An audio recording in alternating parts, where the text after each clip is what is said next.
my guys. Welcome to the Sacred Wild Book Club gathering. We are on gathering 11 or 12. I don't know. I'm embodying my inner Paul, and I don't know what gathering we're on, so we're on one of those. But we are still traveling in the Celestine Prophecy, and we are going to pick up on page 151. Engaging the Flow is the name of the chapter. And so we'll take turns reading, and we can pause at any time to just talk, reflect, contemplate, say what the fuck, and just kind of explore. So I'll start reading first, and away we go. All right. The two priests walked back to the house, and I spent several more minutes observing the beauty of the mountains in an attempt to gain more energy. Then I lost my focus and drifted absently into a reverie about Will. Where was he? Was he close to finding the ninth insight? I imagined him running through the jungle, the ninth insight in his hand, troops everywhere pursuing. I thought of Sebastian orchestrating the chase. Yet in my daydream, it was clear that Sebastian, even with all his authority, was wrong, that he misunderstood something about the impact the insights would have on people. I felt that someone could persuade him to take a different view if only we could discover what part of the manuscript threatened him so. As I mused over this thought, Marjorie popped into my head. Where was she? I pictured seeing her again. How might that happen? The sound of the front door closing brought me back to reality. I felt weak and nervous again. Sanchez walked around the house toward where I was sitting. His pace was quick and purposeful. He sat down beside me, then asked, "Have you decided what to do?" I shook my head. "You don't look very strong," he said. "I don't feel very strong." "Perhaps you're not being very systematic in the way you build your energy." "What do you mean?" "Let me offer you the way I personally gain energy. Perhaps my method will help you as you create your own procedure." I nodded for him to go on. "The first thing I do," he said, "is to focus on the environment around me, as I think you do also. Then I try to remember how everything looks when I'm being filled with energy. I do this by recalling the presence everything displays, the unique beauty and shape of everything, especially plants, and the way colors seem to glow and appear brighter. Do you follow me?" "Yes, I try to do the same thing." "Then," he continued, "I try to experience that feeling of closeness, the feeling that no matter how far away something is, that I can touch it, connect with it, and then I breathe it in." "Breathe it in?" "Did Father John not explain this to you?" "No, he didn't." Sanchez appeared confused. "Perhaps he intended to come back and tell you about it later. Often he's very dramatic. He walks away and leaves his pupil alone to ponder what he has taught. Then he shows up later at just the right time to add something else to the instruction. I suppose he intended to talk with you again, but we left too quickly." "I'd like to hear about it," I said. "Do you remember the feeling of buoyancy that you experienced on the top of the ridge?" he asked. "Yes," I said. To regain this buoyancy, I tried to breathe in the energy with which I have just connected. I had been following along as Sanchez spoke. Just hearing his procedure was increasing my connection. Everything around me had increased in presence and beauty. Even the rocks seemed to have a whitish glow, and Sanchez's energy field was wide and blue. He was now taking deep, conscious breaths, holding each about 5 seconds before exhaling. I followed his example. "When we visualize," he said, "that each breath pulls energy into us and fills us like a balloon, we actually become more energized and feel much lighter and more buoyant." After several breaths, I began to feel exactly that way. After I breathe in the energy, Sanchez continued, I check to see if I have the right emotion. As I've told you before, I consider this the true measure of whether I am really connected. "You're speaking of love?" "That's correct. As we discussed at the mission, love is not an intellectual concept or a moral imperative or anything else. It is a background emotion that exists when one is connected to the energy available in the universe, which, of course, is the energy of God." Father Sanchez was gazing at me, his eyes slightly out of focus. There, he said, you've reached it. That's the level of energy you need to have. I'm helping you some, but you are ready to maintain it on your own. What do you mean you're helping me some? Father Sanchez shook his head. Don't worry about that now. You'll learn about it later in the 8th insight. Father Carl walked around the house, then he looked at both of us, as though pleased. As he approached, he glanced at me. Have you decided yet? The question irritated me. I fought against the resulting loss of energy. Don't fall back into your aloof drama, Father Carl said. You can't avoid taking a stand here. What are you thinking you need to do? I'm not thinking anything, I said. That's the problem. Are you sure? Thoughts feel different once you get connected with the energy. I gave him a puzzled look. The words you have habitually willed through your head in an attempt to logically control events, he explained. Stop when you give up your control drama. As you fill up with inner energy, other kinds of thoughts enter your mind from a higher part of yourself. These are your intuitions. They feel different.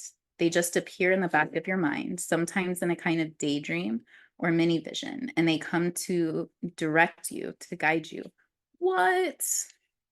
There's a lot to unpack in there. And I Yeah. need to add, I feel that I haven't got caught up yet. And I apologize. I'm kind of jumping in like halfway through the book, but It's all divine timing. yeah, divine timing, always. And in in all ways. yes. But just what is it? Talking about breathing in energy. Yeah. That I mean, Each few breath times pulls energy into us and fills us like a balloon. Mhm. We actually become more energized and feel lighter and more buoyant. that is just, and I felt that Yeah. before, and it's like I don't know what is it, the eight, what is it The after? insights? The insights. I don't know Mhm. what those are yet. So it's like super new to me. So I Mhm. appreciate letting Yeah. me be here, even though I don't really know what's going on yet. But you do.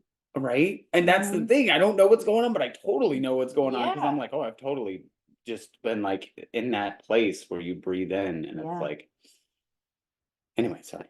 I didn't mean to interrupt. No, that's what this is for. Like, that's why I Right. stopped, because there's, where was it? Thoughts feel different once you get connected with the energy. It takes me back to the reference I say of, like, imagine a song that you listen to all the time, that you've listened to many, many times. When you're in the emotional energy of anger, that song, your experience of the song is one way. Mhm.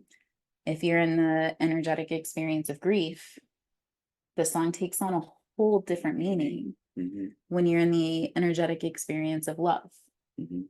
yet again, Whole completely meaning. different. Yeah. The song didn't change. The words are the same. The music's the same. The notes are the same. All of it's exactly the same. But our energetic experience of it is different because of where we are. And there was this like time, it was before I had started using medicine, and I was breaking down emotions, like, and recognizing that emotions I used to think were this experience inside of me, like an energy or like nervous system activation or something like that. But to me now, emotions are different energetic dimensions that we travel to. So when I say I'm in love with you, I'm in the energetic dimension of love with you. Yeah. What the? Whoa. Or I'm angry with you. That means I'm in the energetic dimension of anger with you. And so it's not these emotions that travel through us, it's us that travel through the emotions. That's wild. Yeah. Right. That's wild. And going into the book, it Yeah. totally makes sense. And so, like, everything's energy, Right. right? And so the thoughts that come through our head, what if those thoughts are not brought on and don't create our energy, but what if our energy or whatever energetic dimension we're in creates the thoughts? So like when I texted you earlier today and I was like, I'm having trouble grounding and everything's good, perfect. And it would help me if like you Just would just right, reflect that to me, right. please. Because that allows me to remember that like outside of myself, like, yes, okay, I can anchor into everything's okay, everything's perfect, divine timing, sacred alignment, everything's good. And then my perception changes, my thoughts change, my beliefs change, who I believe myself to be, my identity changes. And that allows me to see the world in a different way. And so in that space, before I reached out, I was thinking, I'm gonna have to pay a deductible. I'm gonna have to get mom's car fixed whenever I'm down there. I'm gonna have to And all the my what ifs. insurance is it's already up because she's had 2 accidents already. This is the third one. So now my insurance is gonna skyrocket and fucking like what they're gonna just all the All the things. scatterbrains. Right. Yes, all Right. of the things that I'm gonna have to do. And with that reminder and like me doing the practice of breathing and all of it, like then I was able to see I get to serve and support my mom. Me and my sister connected deeply over this. Right. Fucking my mom is in a space to where like me and my sister are able to take care of the finances of it. So she doesn't have to worry about it. And the three of us who have had such a like violent and toxic connection, we're able to use this situation to come into a healthy, supportive space of like, we're a team. We got this, you know? And so that's the power of like shifting that energy. It's wild. Yeah. Man, that was a lot of hurt. It's one of the last things you read. Yeah. Where I was just like, what? The words you have habitually willed through your head in an attempt to logically control events. Yeah. Yes. The words you have habitually willed through your head in an attempt to logically control events. Yes. That's a So, what if these thought patterns that we're having, the way of seeing the world, the way we think about the world, is just a habit? I mean, that's been scientifically proven already, Mhm. right? If I'm not mistaken, that's the electrons. Like Yeah. we can literally rewire our brain. Yes. And you know, obviously more about that as your studies, you know what I mean? But like I just know snippets of the shit I've read. But So like take a step, like for me, like taking a step back for me, back to before I knew that. right. Like the moment I realized beliefs were not solid, like I used to think beliefs were this like concrete metal fucking like it's no, it's just who I am. It's Right. just how the world is. The moment I remember the moment so fucking clearly when I realized like, holy, I beliefs are a choice. What? Right. Then the overwhelm and the freak out, like, holy, what if I choose the wrong belief? What if I fuck up my life? What if I fuck up somebody else's life? And then going into coaching, I was like, I can't change people's beliefs. Right. That is a lot of power.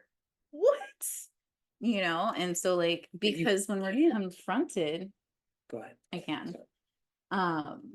When we're confronted with our power, we are so powerful that we can create a life of our dreams, and we are also so powerful that we can destroy it.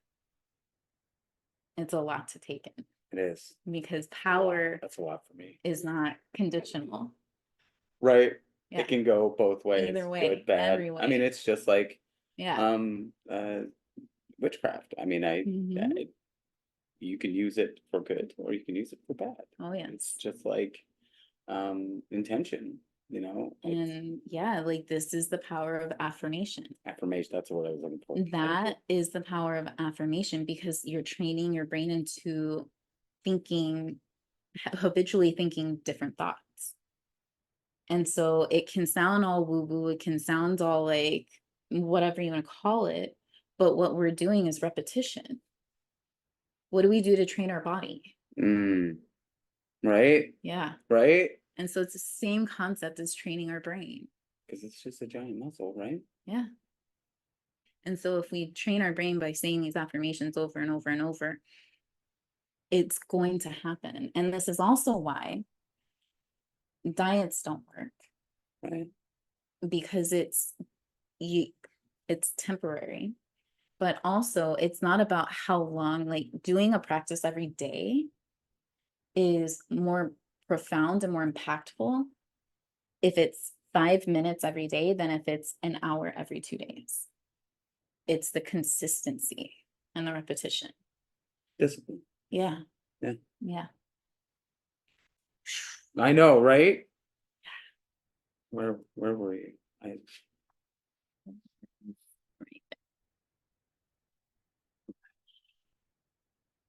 see if I can put my vape down for 5 seconds. Mhm. Okay.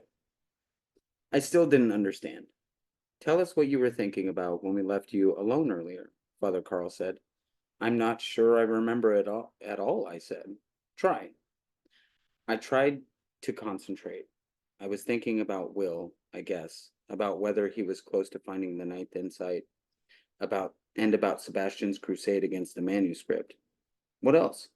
I was wondering about Marjorie, about what happened to her, but I don't understand how this helps me know what to do.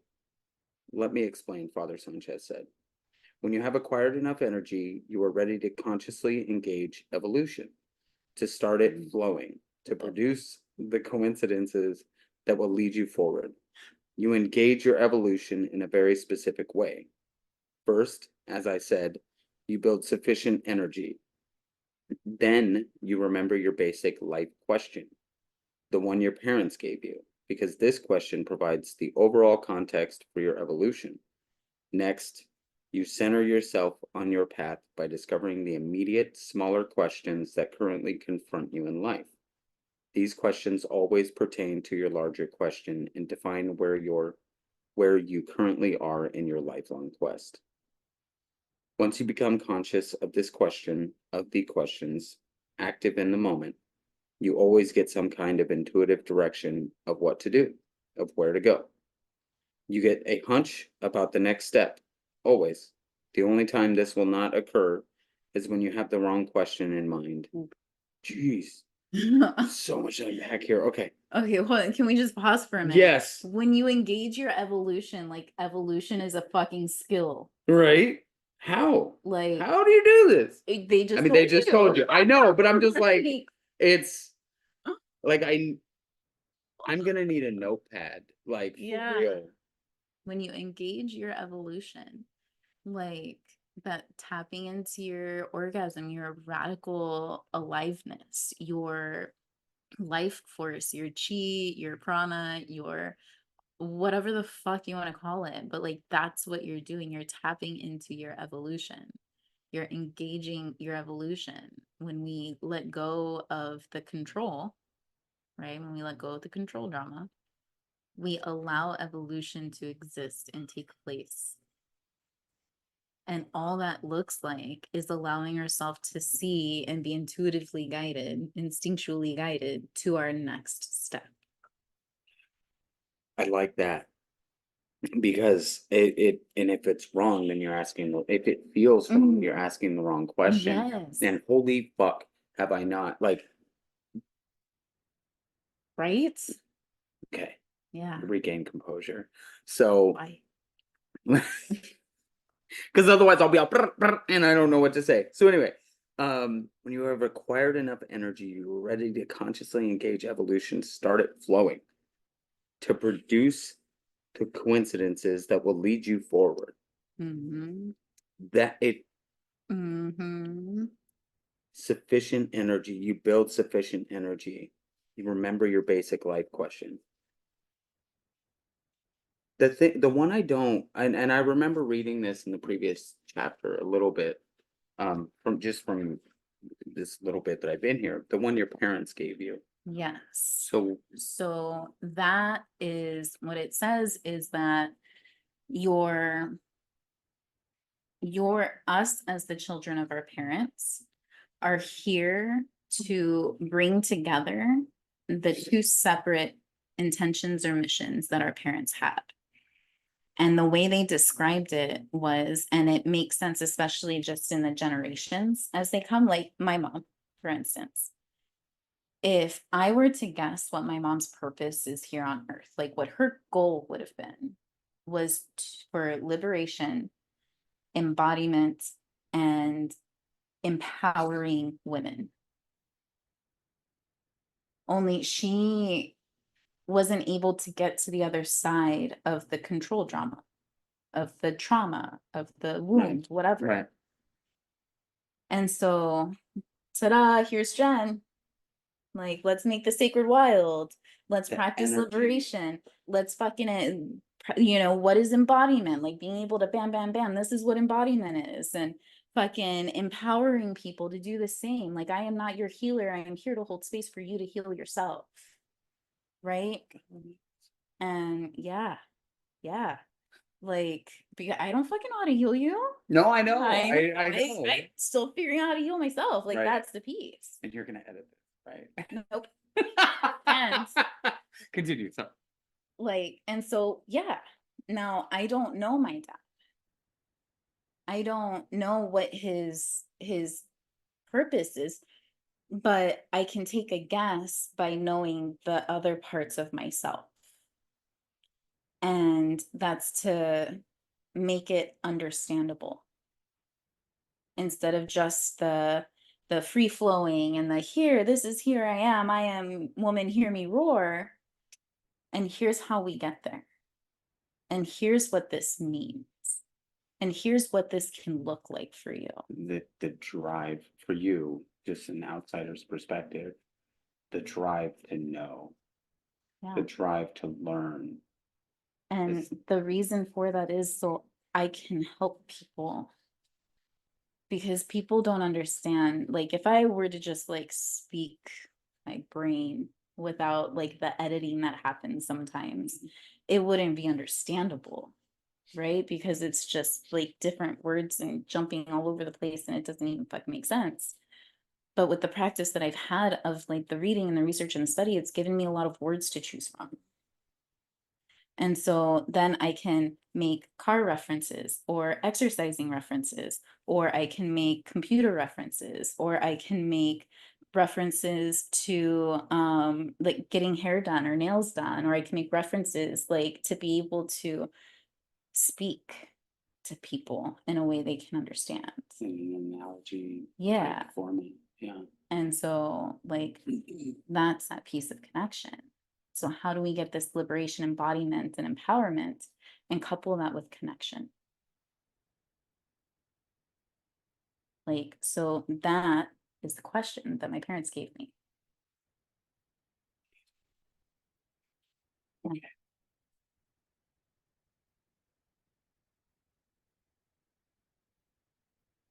Okay. Another topic was once you become conscious of the questions active in the moment, you always get some kind of intuitive direction. And for me, like, I can relate to that on so many levels because I know when I'm not in right alignment. Mm. I know when what you know what I mean? Like Right. I RIT. yes, and yes, and that's what I mean. And that's what I mean. Thank you, Jen, for teaching me that. It I know when it's not right.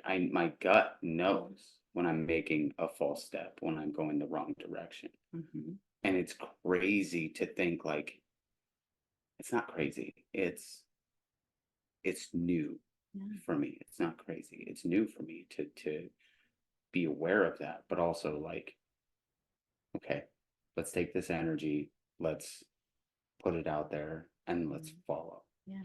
That's all new to me. So this is Yeah. wild. I need this book. Mhm. Okay. I think I was in the middle of the paragraph. Sorry. I was going to stop there. Okay, so once you become conscious of the active in the moment, you always get some kind of intuitive direction of what to do or where to go. You get a asking the wrong question. the only time this will not occur is when you have the wrong question in mind. You see, the problem in life isn't in receiving answers. The problem is identifying your current questions. Once you get the questions right, the answers always come. Mhm. After you get an intuition of what might happen next, he continued, then the next step is to become very alert and watchful. Sooner or later, coincidences will occur to move you in the direction indicated by the intuition. Do you follow me? I think I do. So he continued, don't you think those thoughts of Will and Sebastian and Marjorie are important? Think about why these thoughts are coming now, considering the story of your life. Mhm. Right there. You took a thought that you had, and instead of just thinking it, you acted on it. Instead of wondering how Paul's doing, you actually took action and called him. And look at the sequence of events that followed that.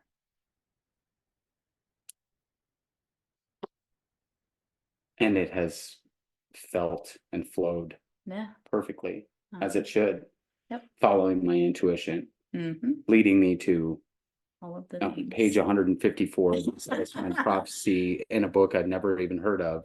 But yeah, it's describing your But life. yet it's right, it's describing my fucking life. And that could go back to recovery. The first time my parents dropped me off in Phoenix, they were like, hey, we love you, but you need to go somewhere else. Yeah. So grateful for that, because that led me on this path, and then it eventually started to feel right.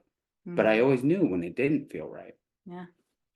The little guts, the little Right. intuitive thoughts, the insides. And then take a step back farther, and even those choices you made that didn't feel right led you to exactly where you needed to be. I had to walk through those. I had to learn more about myself, and also learn more about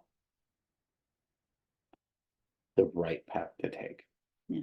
The one that felt right. Yeah. It's fucking wild. Okay, shall I continue? That's you. I'm gonna jump back a little bit. So he continued, don't you think those thoughts of Will and Sebastian and Marjorie are important? Think about why these thoughts are coming now, considering the story of your life. You know that you come out of your family wanting to find out how to make the spiritual life an inwardly self-enhancing adventure, right? This is fucking wild. Yes. Then, as you grew up, you became interested in mysterious topics. You studied sociology and worked with people, although you didn't yet know why you were doing these things.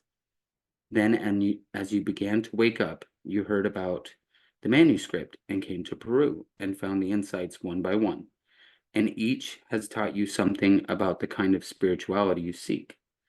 Now that you've become clear, you can become super conscious of this evolution by defining your current, that should be a t-shirt. Evolution by defining your current questions and then watching the answers come. I just looked at him. What are your current questions? He asked. I guess I want to know about the other insights, I said. Especially, I want to know if Will is going to find the ninth insight. I want to know what happened to Marjorie. And I want to know about Sebastian. And what were your intuitions suggesting about these questions? I don't know. I was thinking of seeing Marjorie again and of Will running with the troops chasing him. What does it mean? Where was Will running? In the jungle. Perhaps that indicates where you should go. Iquitos? Iquitos is in the jungle. What about Marjorie? I saw myself seeing her again. And Sebastian, I fantasized that he was against the manuscript because he misunderstood that his mind could be changed if one could find out what he was thinking, what exactly he feared about the manuscript. Both men looked at each other in total amazement. What does it mean? I asked. Father Carl replied with another question. What do you think? For the first time since the ridge top, I was beginning to feel fully energized again and confident. I looked at them and said, I guess it means I should go toward the jungle and try to discover which aspects of the manuscript the church dislikes. I'm going to stop there. I'll pass. So I love that line of questioning. And It's a mirror. mhm, It's just, what do you think? yeah, Oh, yeah? I'm here to reflect your own path of self-discovery, and yeah. that's what I'm learning from this little paragraph. And I had this experience with Ash today. So like as I was learning how to parent, that was one of the things was asking questions, right? Mhm. And so Ash sent me a text message today after she got to school with a screenshot of her grades from her finals yesterday. And they were all A's and B's. And I had started typing, "That's amazing." And then I deleted it and said, "How do you feel about your grades?" And her Oh, response shit. was, honestly, I did a lot better than I thought. Da da da da, right? And then my response was, "I'm proud of you. And it has nothing to do with your grades. We got this. I love you." And so instead of celebrating her achievements, I celebrated her experience of her achievements.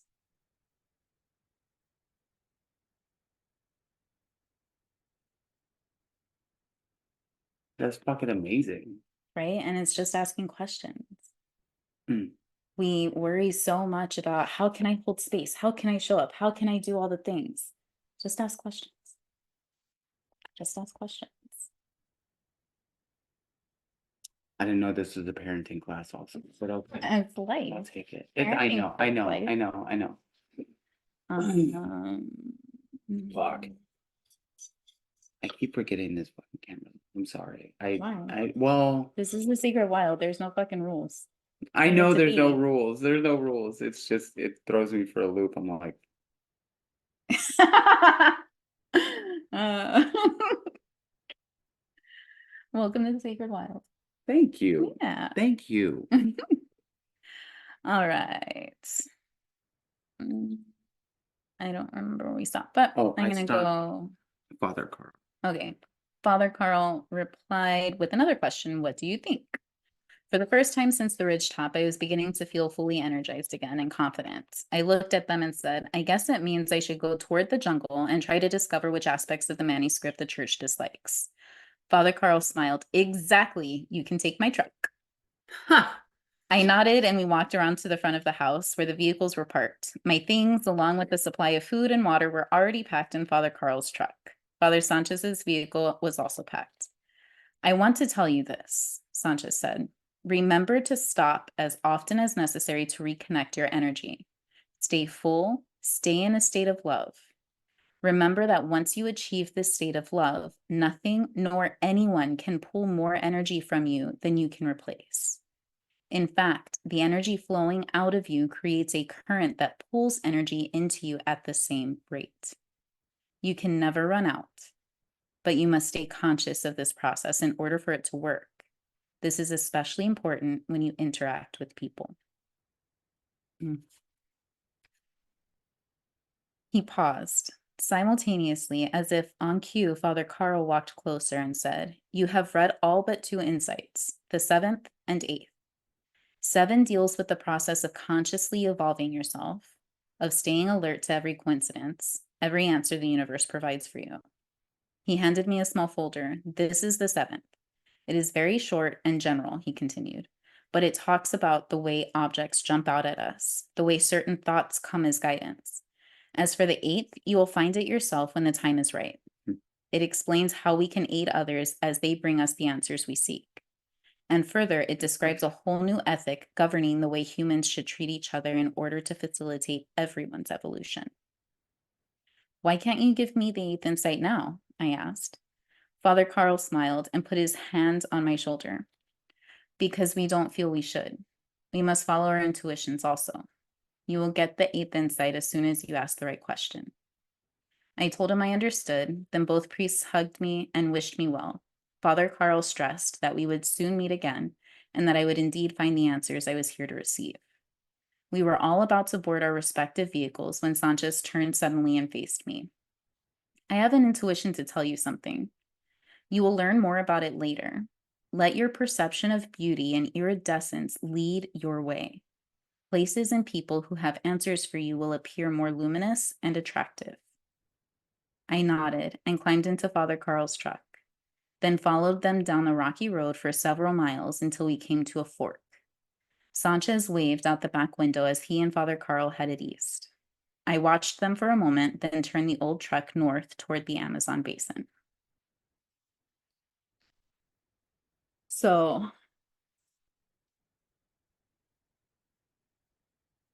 can we allow it to be that easy?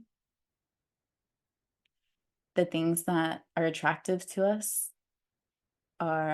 is the direction in which we should go. The things that are more luminous, bright, and shiny to us is leading us in which path to take. The things that feel good is what we do. Like, we make it so convoluted and complicated and difficult with justifications and stories and reasonings. Oh, I know. Yeah. But can we allow, well, why do you want to do this? Feels good.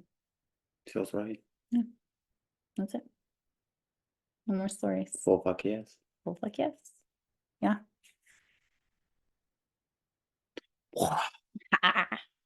Wow. A surge of impatience rose up within me. After making good time for over 3 hours, I now sat at a crossroads, unable to decide between two particular routes. To my left was one possibility. Judging from the map, this road bore north along the edge of the mountains for 100 miles, then turned sharply east towards Iquitos. The other route led to the right and maintained an eastern angle through the jungle to the same destination. I took a deep breath and tried to relax, then quickly checked the rearview mirror. No one was in sight. In fact, I hadn't seen anyone, no traffic, no locals walking in over an hour. I tried to shake off a rush of anxiety. I knew I had to relax and stay connected if I expected to make the right decision. I focused on the scene. The jungle route to my right progressed between a group of large trees. Several huge outcroppings of rock punctuated the ground around them. Most were encircled by large tropical bushes. The other route through the mountains seemed comparatively bare. One tree grew in that direction, but the remainder of the landscape was rocky with very little plant life. I looked to the right again and tried to induce a love state. The trees and bushes were rich green. I looked to the left and tried the same procedure. Immediately, I noticed a patch of flowering grass that bordered the road. The blades of grass were pale and spotty, but the white flowers viewed together create a unique pattern into the distance. I wonder why I hadn't noticed the flowers earlier. They now seemed to almost glow. I broadened my focus to include everything in that direction.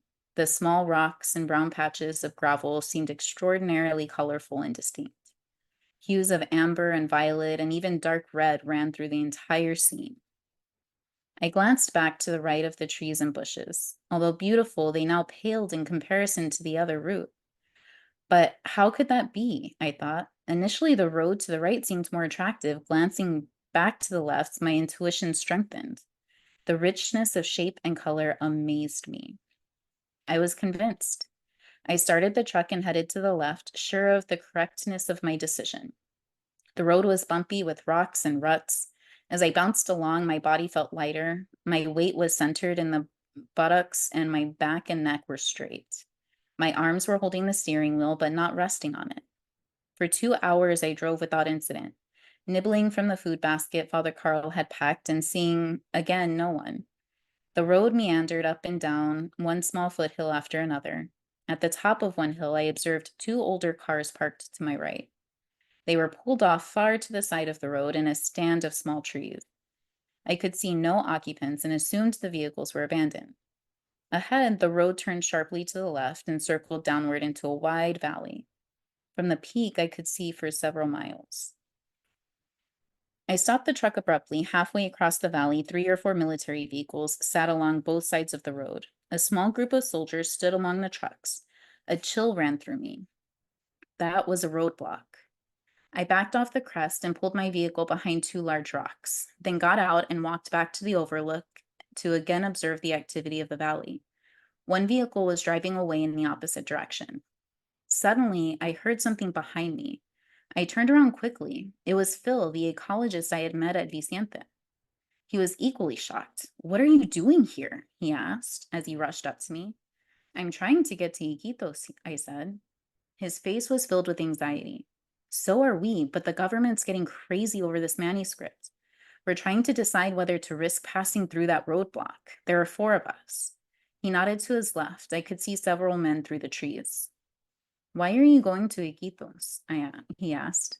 I'm trying to find Will. We got separated in Kula, but I heard he might be headed to Iquitos looking for the rest of the manuscript. He looked horrified.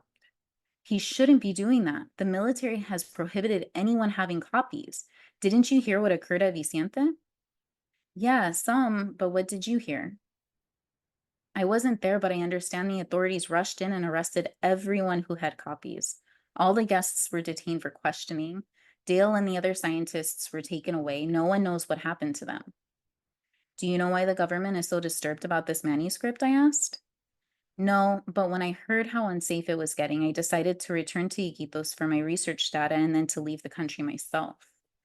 I told him the details of what had happened to Will and myself after leaving Vicente, especially the shooting at the ridgetop. Damn, he said. Are you still fooling around with this thing? His statement jarred my confidence, but I said, look, if we do nothing, the government is going to suppress the manuscript completely. The world will be denied its knowledge, and I think the insights are important. Important enough to die for? He asked. The sound of vehicles attracted our attention. The trucks were driving across the valley towards us. Oh shit, he said. Here they come. Before we could move, we heard the sound of vehicles approaching from the other direction as well. They've surrounded us, Phil shouted. He looked panicked. I ran to the truck and dumped the basket of food into a small pack. I took the folders containing the manuscripts and placed them in the pack as well. Then thought better of it and pushed them under the seat instead. The sounds were growing louder, so I ran across the road to my right in the direction Phil had headed. Down the slope, I could see him and the other men huddled behind a group of rocks. I hid with them. My hope was that the military trucks would pass and keep going. My truck was out of sight. Hopefully, they would think, as I did, that the other cars were abandoned. The truck approaching from the south arrived first, and to our horror, stopped even with the vehicles. Don't move, police, a voice shouted. We froze as several soldiers walked up behind us. All were heavily armed and very cautious. The soldiers searched us thoroughly and took everything, then forced us to walk back to the road. There, dozens of soldiers were searching the vehicles. Phil and his companions were taken and placed in one of the military trucks, which quickly drove away. As he rode past me, I caught sight of him. He looked pale and ghostly. I was led on foot to in the opposite direction and asked to sit near the crest of the hill. Several soldiers stood near me, each carrying an automatic weapon on his shoulder. Finally, an officer walked over and tossed the folders containing my copies of the insights on the ground at my feet. On top of them, he threw the keys to Father Carl's truck. Are these your copies? I looked at him without answering. These keys were found on you, he said. Inside the vehicle, we found these copies. I ask you again, are they yours? I don't think I'll answer until I see a lawyer, I stammered. The remark brought a sarcastic smile to the officer's face. He said something to the other soldiers and walked away. The soldiers directed me to one of the jeeps and into the front seat of the driver, and in the front seat by the driver. Two other soldiers sat in the back seat, their weapons ready. Behind us, more soldiers climbed aboard a second truck. After a short wait, both vehicles headed north into the valley. Anxious thoughts filled my mind. Where were they taking me? Why did I put myself into this position? So much for the preparation the priest had given me. I hadn't lasted a day. Back at the crossroads, I had been so certain I had chosen the correct road. This route was the one most attractive. I was sure of it. Where did I make my mistake? I took a deep breath and attempted to relax, wondering what would happen now. I would plead ignorance, I thought, and present myself as a misguided tourist, meaning no harm. I just got mixed up with the wrong people, I would say. Let me go home. My hands were resting in my lap. They were shaking slightly. One of the soldiers sitting behind me offered a canteen of water and I took it, though I could not drink. The soldier was young, and when I handed the canteen back to him, he smiled without a trace of malice on his face. The image of Phil's panicked look flashed across my mind. What would they do with him? The thought occurred to me that meeting Phil on the hilltop had been a coincidence. What was its meaning? What would we have talked about had we not been interrupted? As it was, all I did was stress the manuscript's importance, and all he did was warn me about the danger here and counsel me to get out before being captured. Unfortunately, his advice had come too late. For several hours, we rode without anyone speaking. The terrain outside grew progressively more flat. The air warmed. At one point, the young soldier handed me an open can of sea rations, something like beef hash, but again, I couldn't force anything down. After sunset, the light faded quickly. I rode along without thought, staring straight ahead with the truck's headlights. Then I slipped into a restless sleep during which I dreamed of being in flight. I was running desperately from an unknown foe amid hundreds of huge bonfires, certain that somewhere was a secret key that would open the way to knowledge and safety. In the middle of one of the giant fires, I saw the key. I darted in to retrieve it. I jerked awake, sweating profusely. The soldiers glanced at me nervously. I shook my head and leaned against the truck's door. For a long time, I looked out the side window at the dark shapes of the landscape, fighting the urge to panic. I was alone and under guard, heading into blackness, and no one cared about my nightmares. About midnight, we pulled up to a large, dimly lit building constructed of cut stone and 2 stories high. We walked along a walkway past the entrance and entered a side door. Steps led down to a narrow hall. The inner walls were also of stone, and the ceiling was constructed of large timbers and rough cut planks. Bare bolts hanging from the ceiling lit our way. We walked through another door and then into an area of cells. One of the soldiers who had disappeared caught up with us and opened one of the cell doors and motioned for me to enter. Inside were 3 cots, a wooden table, and a vase of flowers. To my surprise, the cell was very clean. As I walked in, a young Peruvian, no more than 18 or 19 years old, looked at me meekly from behind the door. The soldier locked the door behind me and walked away. I sat down on one of the cots as the young man reached over and turned up an oil lamp. When the light hit his face, I noticed he was an Indian. Do you speak English? I asked. Yes, some, he said. Where are we? Near Pulkupa. Is this a prison? No, everyone is here for questioning about the manuscript. How long have you been here? I asked. He looked up at me with shy brown eyes. 2 months. What have they done to you? They try to make me disbelieve the manuscript, and tell about others who have copies. How? By talking to me. Just talking, no threats. Just talking, he repeated. Have they said when they will let you go? No. I paused for a moment, and he looked at me questioningly. Were you caught with copies of the manuscript? He asked. Yes. Were you? Yes, I lived near here in an orphanage. My headmaster was teaching from the manuscripts. He allowed me to teach the children. He was able to escape, but I was captured. How many insights have you seen? I asked. All that have been found, he said. You? Eh, I've seen all but the 7th and 8th insights. I had the 7th, but I didn't get a chance to read it before the soldiers showed up. The young man yawned and asked, Can we sleep now? Yeah, I said absently, sure. I laid on my cot and shut my eyes, my mind racing. What should I do now? How had I let myself be caught? Could I escape? I concocted several strategies and scenarios before I finally drifted off to sleep. Again, I dreamed vividly. I was searching for the same key, but this time I was lost in a deep forest. For a long time, I had been walking aimlessly, wishing for some sort of guidance. After a while, a huge thunderstorm came and flooded the landscape. During the deluge, I was washed down a deep ravine and into the river, which was flowing in the wrong direction and threatening to drown me. With all my might, I fought against the current, struggling for what seemed like days. Finally, I was able to pull myself from the by clinging to the rocky shoreline. I climbed up the rocks and along the sheer cliffs that bordered the river, ascending higher and higher and into even more treacherous areas.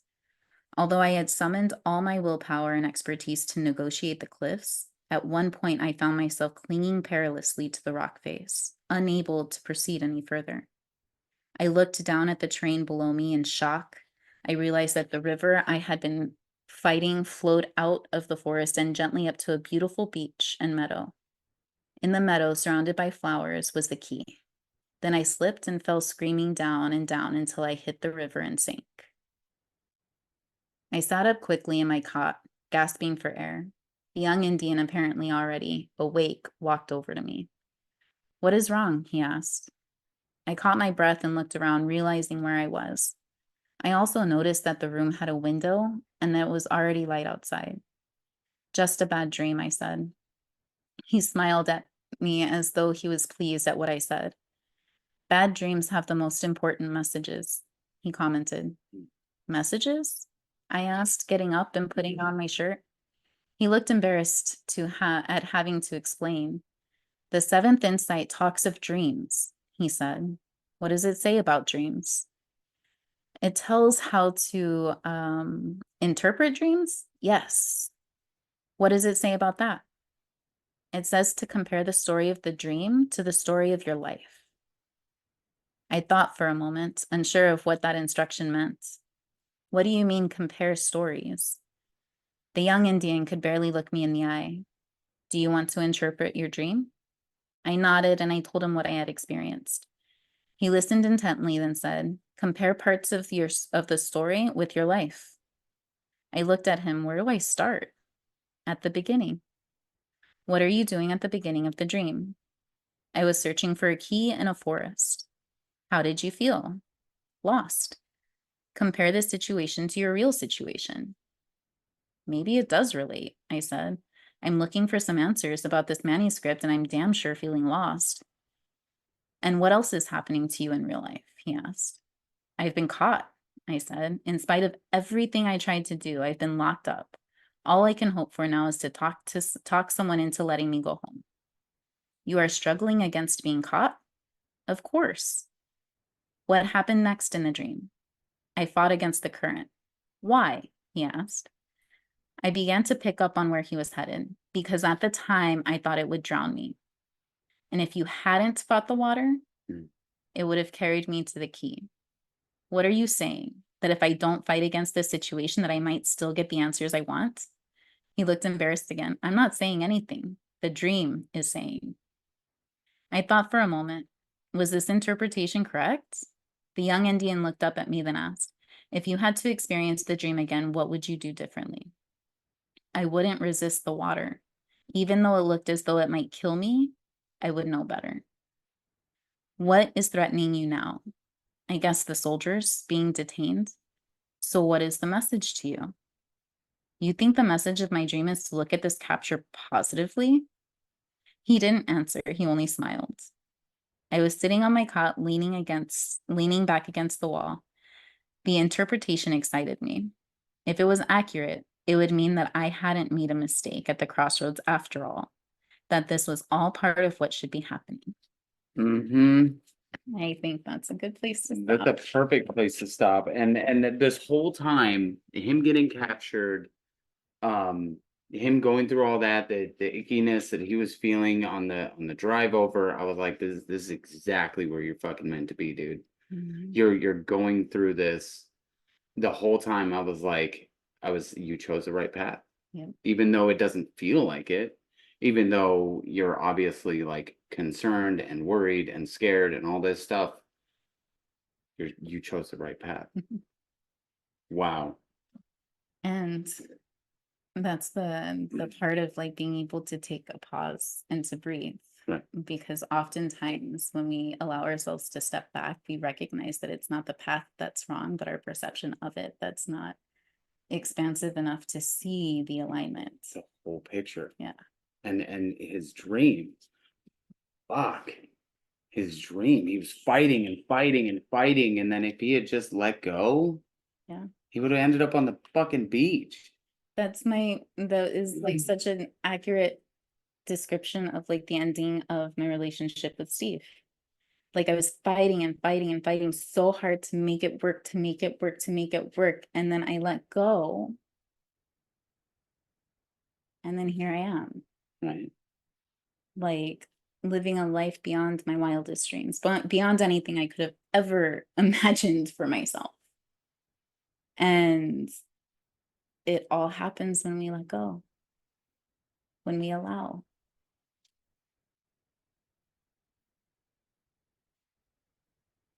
Hmm.